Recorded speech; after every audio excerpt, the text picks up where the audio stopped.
नमस्कार दोस्तों, welcome to BS trading. जैसे कि मैंने बताया था कि डेरिवेटिव मार्केट के बारे में पूरा का पूरा सीरीज़ लेकर आने वाला था। तो पहला पार्ट तो मैंने बना दिया था। अभी ये दूसरा टॉपिक है, दूसरा पार्ट है। जिसने पहला पार्ट नहीं देखा रहेगा वो जाके पहले मेरा पहला पार्ट देख ले, ताकि आपको अच्छे से समझ में आए, अच्छे एग्जाम्पल के साथ में। तो ये जो सेकंड पार्ट रहेगा ये सिर्फ और सिर्फ ऑप्शन के बारे में रहेगा। ऑप्शन के अंदर कॉल ऑप्शन हमें किसे बोलते हैं। कॉल ऑप्शन जैसे आप बाय करते हो ना, कॉल ऑप्शन, पुट ऑप्शन, तो हम आज के डेट में, आज के वीडियो में हम सिर्फ और सिर्फ कॉल ऑप्शन के बारे में बात करेंगे। एग्जैक्टली कॉल ऑप्शन होता क्या है, ठीक है। तो जिसने पहले वाला वीडियो नहीं देखा रहेगा तो वो जाके पहले, सबसे पहले वो पहले वाला वीडियो देख ले। डेरिवेटिव मार्केट के बारे में पहला पार्ट था वो, ये वाला सेकेंड पार्ट है। तब तो आपको अच्छे से समझ में आएगा, ठीक है। तो हम स्टार्ट करते हैं सबसे पहले। डेरिवेटिव मार्केट के अंदर ऑप्शन और ऑप्शन के अंदर कॉल ऑप्शन, ठीक है। तो कॉल ऑप्शन होता क्या है, तो कॉल ऑप्शन का होता मतलब क्या, इसकी डेफिनेशन क्या बोलती है कि a contract between an option writer. Writer का मतलब होता है कि अगले वाला जो सेल करता है कोई भी चीज, जो सेलर रहता है वो अपनी चीज को सेल करता है, ठीक है। And an option holder buyer, मतलब सेलर और बायर के बीच में वो एक कॉन्ट्रैक्ट होता है। मतलब जब तक अगला वाला इंसान सेल नहीं करेगा तब तक हम कोई भी चीज बाय नहीं कर पाएंगे, ठीक है। और वो कॉन्ट्रैक्ट में लिखा हुआ रहता है, एक राइट दिया हुआ रहता है ऑप्शन बायर को। क्या राइट रहता है उसमें कि जो भी चीज वो खरीदी कर रहा है उसमें कोई ऑब्लिगेशन नहीं है उसको, उसका हक है। नॉट ऑब्लिगेशन मतलब क्या है कि वो जरूरी नहीं है कि वो अभी उसका लेगा तो वो कैंसिल नहीं कर पाएगा। मतलब कोई भी चीज अगर वो बुक कर रहा है तो वो आगे जाके कैंसिल नहीं कर पाएगा, ऐसा कोई रूल नहीं है। तो वो अपनी मर्जी से रख भी सकता है या फिर वो कैंसिल भी कर सकता है, ठीक है। तो ऐसा कोई रूल नहीं बना है। सो इसमें लिखा हुआ है totally gives the option buyers a right to buy, not obligation, a stock और underline asset at a predetermined price, जिस प्राइस में वो चाह रहा है, ठीक है। At predetermined price by a prespecified date, मतलब कि एक पर्टिकुलर डेट तक वो चीज उसको वो चाहिए, बराबर। अभी ये मैंने एक डेफिनेशन के आधार पे मैंने आपको ये चीज को मैंने एक्सप्लेन किया। अब मैं आपको एक एग्जांपल के थ्रू बताऊंगा ताकि आपको अच्छे से समझ में आए। और बिना एग्जांपल के मैं कभी कोई चीज सिखाता नहीं हो। जितने अच्छे से मैं एग्जांपल को एक्सप्लेन करूंगा उतना आपके दिमाग में उसको वो आपकी चीज को फिट हो जाएगी, ठीक है। तो ध्यान से दिखना। अभी जैसे कि सपोज करो, फॉर एग्जाम्पल, आ गया मैं एग्जाम्पल पे। एग्जाम्पल ये है कि जैसे कि मैं यहाँ पे टीचिंग कर रहा हूँ। अगर मेरे को कोई चीज़ है मेरे पास में भाई की इन्वेस्टमेंट है, पैसा है मेरे पास में, मुझे इन्वेस्टमेंट करना है कहीं, तो मुझे एक चीज़ को इन्वेस्टमेंट करना है, लेकिन मुझे एक चीज़ भी कि भाई मेरे को एक शॉप पे इन्वेस्टमेंट करना है, नया शॉप लेने के लिए कोई जगह पे एक इन्वेस्टमेंट करना है, ठीक है।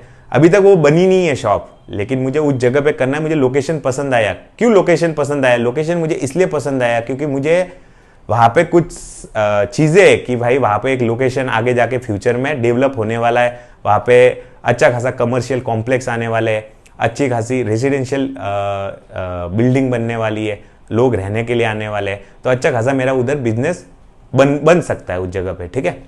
तो ये मैंने चीज़ को सोचा है अभी तक, ठीक है। अभी तक मैंने लिया नहीं है। तो मैं क्या करूँगा, अभी सोचा है फ्यूचर में क्या होगा इसके बारे में मुझे अभी तक कोई पता नहीं है। मैं खाली फ्यूचर देख के उस पर दाव खेलने के लिए जा रहा हूं, बराबर ना। मुझे ऐसा लग रहा है कि आगे जाके 2 साल 3 साल के बाद में वहां पे अच्छा खासा डेवलपमेंट हो सकता है। तो मैं क्या चाहूंगा, मैं बिल्डर के पास में जाऊंगा और वहां पे एक कमर्शियल जगह, जैसे कि एक दुकान होगी, शॉप होगी, कमर्शियल शॉप, मैं क्या कर रहा हूं, परचेस करने के लिए जा रहा हूं। लेकिन मैं अभी उसको पूरा फुल अमाउंट नहीं दूंगा। अभी जैसे कि मुझे जहाँ पे मैं बिल्डर के पास में गया, उस बिल्डर ने मुझे उस शॉप की जो प्राइस है वो मुझे बताई कि भाई इस शॉप की प्राइस 50 लाख रुपीज़ है, बराबर। 50 लाख रुपीज़ उस शॉप की प्राइस है एक्चुअल प्राइस में। मतलब कि अभी मेरे को 50 लाख पूरा नहीं भरना है, ये पूरा भरना मुझे कब है, 2 साल के बाद में, बराबर। अभी मेरे पास में 50 लाख रुपए है नहीं है। तो मैं क्या करूंगा, उस चीज को मैं बुक कर दूंगा, बराबर है। उस चीज को मैं क्या करूंगा, बुक करूंगा। बुक कैसे करूंगा, कोई तो टोकन अमाउंट देके, जिसे हम टोकन भी बोल सकते हैं, एडवांस भी बोल सकते हैं, या फिर हम उसे प्रीमियम भी बोल सकते हैं, ठीक है। तो मैं क्या करूंगा कि भाई उनका जो भी टोकन अमाउंट रहेगा, कि मैंने सपोज करो कि 50 लाख की प्रॉपर्टी है, 50,000 का मैंने टोकन अमाउंट पे कर दिया, बराबर। 50,000 मैंने जो पे किया है उसका मतलब क्या हुआ, मैंने प्रीमियम दिया है, बराबर, प्रीमियम दिया है। ऑप्शन के अंदर कोई प्राइस नहीं बोली जाती है, उसे हम प्रीमियम बोल सकते हैं, एडवांस बोल सकते हैं, या फिर अपने को एक टोकन भी बोल सकते हो, बराबर। तो मैंने क्या किया, टोकन दिया है। किसको दिया है, मैंने बिल्डर को दिया है। कितना रुपया, 50,000 रुपया। तो वो मेरा क्या हुआ, प्रीमियम हुआ, करेक्ट है। 2 साल के बाद में 50,000 रुपया मुझे टोटली, सॉरी 50 लाख रुपया मुझे टोटली अमाउंट देना है। मतलब कि अभी जैसे कि 50,000 कर मैंने अभी दिया है, तो मुझे टोटल अभी बाद में देना है 2 साल के बाद तक 49,50,000 रुपीज के आसपास मुझे टोटल अमाउंट दे देना है, ठीक है। अभी सिनेरियो यहाँ पे क्या बनता है, सिनेरियो अभी यहाँ पे मैंने सोची थी कि भाई आगे 2 साल के बाद में अच्छा खासा वहाँ पे पब्लिक आएगी, डेवलपमेंट होगा, कमर्शियल बनेगी, कमर्शियल चीज़ें बनेगी, कमर्शियल एरिया बनेगा, तो मेरा बिजनेस अच्छा खासा बन सकता है। वो सोच के मैंने, फ्यूचर सोच के मैंने क्या किया, वहाँ पे दाव खेला, बराबर। और अगर सच में 2 साल के बाद में वो चीज़ हो जाती है जो मैंने सोची थी, बराबर, अगर मेरे को वो सोची थी वो चीज़ अगर हो जाती है, करेक्ट है, तो इसकी वैल्यू क्या हो जाएगी उस वक्त, 2 साल के बाद में ऑब्वियसली इसकी वैल्यू बढ़ जाएगी, बराबर।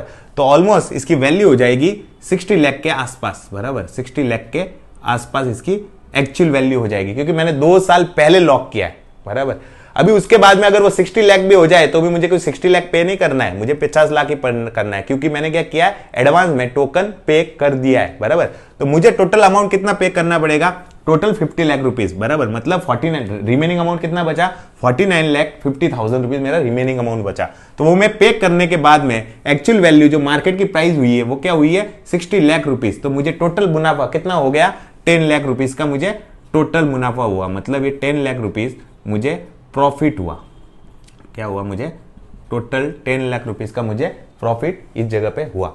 अभी जो चीज मैंने सोची थी वो चीज हुई नहीं, अगर सपोज करो 2 साल के बाद में वो चीज हुई नहीं, और अगर उसकी वैल्यू घट गई, बराबर, वैल्यू उसकी घट गई, मतलब डेवलपमेंट एरिया वगैरह कुछ हुआ नहीं, कमर्शियल चीजें वहां पे आई नहीं, तो पब्लिक नहीं आई, तो मेरा बिजनेस क्या होने वाला है, ठप होने वाला है। मुझे पता है अगर मैंने यहाँ पे पैसा लगा दिया, पूरा मैंने पे कर दिया, तो मेरा बिजनेस यहाँ पे ठप होगा, मेरी इन्वेस्टमेंट डेड हो जाएगी, कोई मतलब नहीं बनेगा, करेक्ट है। तो मैं क्या करूंगा, तो अगर मैंने वो चीज को ले लेता हूं, मैं वो चीज को ले लेता हूं, तो अगर मैं वो चीज देखता हूं कि मेरे को यहाँ पे प्रॉब्लम आ सकती है आगे जाके, तो मैं क्या करूंगा, डील कैंसिल कर दूंगा, ठीक है। अगर मैं डील कैंसिल करूंगा, अगर क्यों डील कैंसिल करूंगा, क्योंकि उसकी 2 साल के बाद में मार्केट वैल्यू जो रहेंगी, जो 50 लाख की वैल्यू थी वो क्या हो जाएगी, 40 लाख हो गई, बराबर, 40 लाख उसकी वैल्यू हो गई।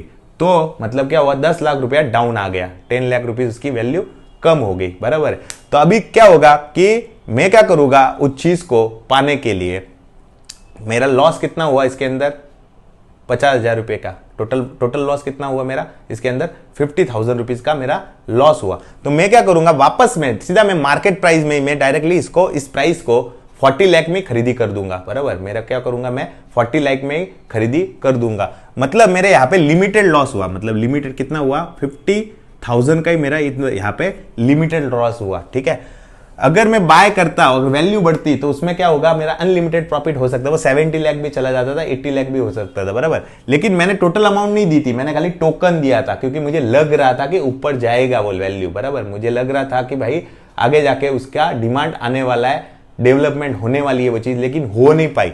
तो उसकी वैल्यू क्या होगी, 40 लाख, 50 लाख से सीधा 40 लाख पे आ गई। तो 40 लाख आ गई तो मतलब 10 लाख डाउन में आ गई। तो 10 लाख लॉस लेके तो मैं रहूंगा नहीं, लूंगा नहीं उसको। तो मैं सीधा क्या करूंगा, ये जो टोकन अमाउंट में उसको, जो डील थी वो मैं क्या करूंगा, कैंसिल कर दूंगा। इसका मतलब क्या हुआ, मैंने क्या बोला यहाँ पे, नॉट ऑब्लिगेशन, कोई रूल नहीं है कि मैंने लेना ही है, मैं उसको कैंसिल भी कर सकता हूं, क्योंकि मैं एक बायर हूं, ठीक है। तो मैं क्या करूंगा, वो डील को कैंसिल कर दूंगा और मैं मार्केट प्राइस में ले लूंगा। मार्केट प्राइस क्या है, 40 लाख की। तो मेरा डील जो टोकन था उतना ही मेरा लॉस होने वाला, मतलब लिमिटेड लॉस। लॉस कितना हुआ, खाली 50,000 का मेरा लॉस हुआ। लेकिन अगर मैं 40 लाख में चला जाता हूं तो मुझे ओवरऑल प्रॉफिट कितना हो जाता है, 9.5 लाख रुपए का मेरे को टोटल प्रॉफिट हो जाता है, बराबर है। एक्चुअल प्राइस में डायरेक्टली मैं अंदर घुस जाता हूं तो मेरा लॉस कितना हुआ, लिमिटेड लॉस हुआ, करेक्ट है। और प्रॉफिट मेरा अनलिमिटेड हो सकता है, जैसे मैंने यहां तक आपको बताया, करेक्ट है। अभी इसके अंदर आपकी स्ट्राइक प्राइस किसे बोले जाएंगे, जिसे हमने प्रीमियम दिया था, वो आपकी क्या होगी, स्ट्राइक प्राइस। मतलब कि जिस प्राइस में आपने प्रीमियम दिया था, प्रीमियम मतलब कि ये हो गया आपका 50,000 रुपीज प्रीमियम। स्ट्राइक प्राइस क्या होगी, स्ट्राइक प्राइस होगी आपकी 50 लाख रुपीज़ वाली, बराबर 50 लाख आपको पता था, 50 लाख तक उसकी 50 लाख आपको पे करना है, तो 50 लाख आपका ये हो गया स्ट्राइक प्राइस। और करंट मार्केट प्राइस, अभी जैसे कि ये हो गया स्ट्राइक, ये हो गया आपका प्रीमियम,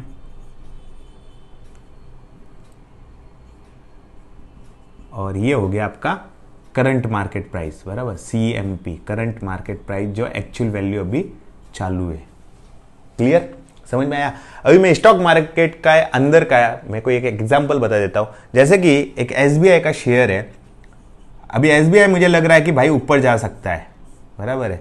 जैसे कि सपोज करो कि SBI 400 रुपये पे अभी चल रहा है, फॉर एग्जाम्पल 400 रुपये पे अभी चल रहा है, और मुझे लग रहा है कि मार्केट ये ऊपर जा सकता है। कहाँ तक जा सकता है? 450 तक जा सकता है।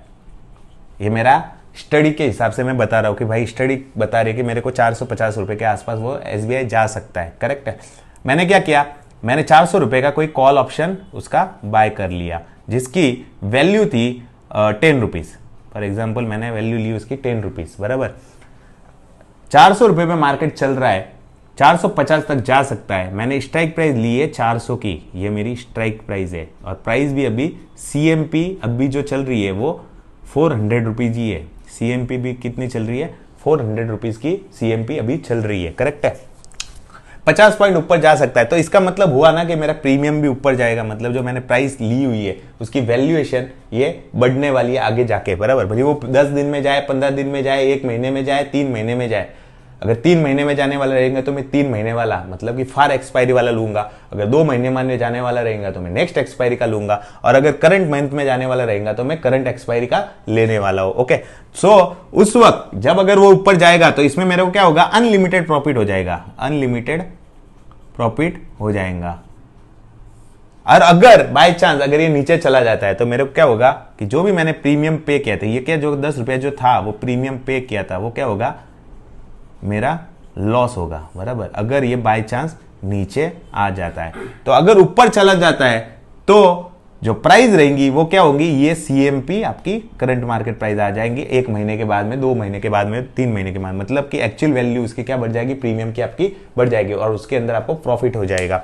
लेकिन अगर नीचे चला गया तो आपका लिमिटेड जो लॉस रहेगा वो लिमिटेड ही रहेगा, मतलब जितना आपने पे किया, मतलब क्या हुआ? प्रीमियम पे किया, ये प्रीमियम दिया आपने 10 रुपीज़, मैक्सिमम टू मैक्सिमम आपने एक्सपायरी तक होल्ड भी किया तो आपका ये 0 हो जाएगा। तो 10 रुपए के नीचे तो वो जाने वाला ही नहीं है। लेकिन अगर ये स्टॉक ऊपर के साइड में नॉन स्टॉक उतर गया, ऊपर उठ गया नॉन स्टॉक, तो आपका अनलिमिटेड प्रॉफिट, मतलब कि जिसकी आपने कल्पना भी नहीं की थी उतना आपका प्रॉफिट अनलिमिटेड मार्केट के स्टॉक के मूवमेंट के हिसाब से आपका प्रॉफिट उसमें जनरेट होने वाला है। ओके, सो ये वाला था टोटली आपका कॉल ऑप्शन का चैप्टर जो मैंने अभी आपको बताया। नेक्स्ट पॉइंट, नेक्स्ट टॉपिक जो आएगा नेक्स्ट वीडियो में, उसमें हम पुट ऑप्शन में डिटेल से हम समझेंगे कि भाई एग्जैक्टली पुट ऑप्शन होता क्या है। तो ये था आपका कॉल ऑप्शन। सो होप कि आपको वीडियो अच्छी लगी रहेंगी, बहुत मेहनत लगती है एग्जाम्पल के साथ में, तो लाइक करना, शेयर करना और सब्सक्राइब ज़रूर करना अगर आप यूट्यूब चैनल पे नए हो। और अगर मेरा टेलीग्राम चैनल ज्वाइन करना है, वहाँ पे मैं स्टडी पर्पज़ के लिए कॉल देता रहता हूँ, क्योंकि मेरा एम सीखना है, शेयर मार्केट सीखना है। तो टेलीग्राम चैनल की लिंक डिस्क्रिप्शन में दी हुई है, वहाँ पे आप टेलीग्राम चैनल को ज्वाइन कर सकते हो और एक्यूरेसी देख सकते हो और फ़ायदा भी आप उठा सकते हो। ठीक है, तो स्टडी पर्पज़ रहती है सब चीज़ें। So thank you so much.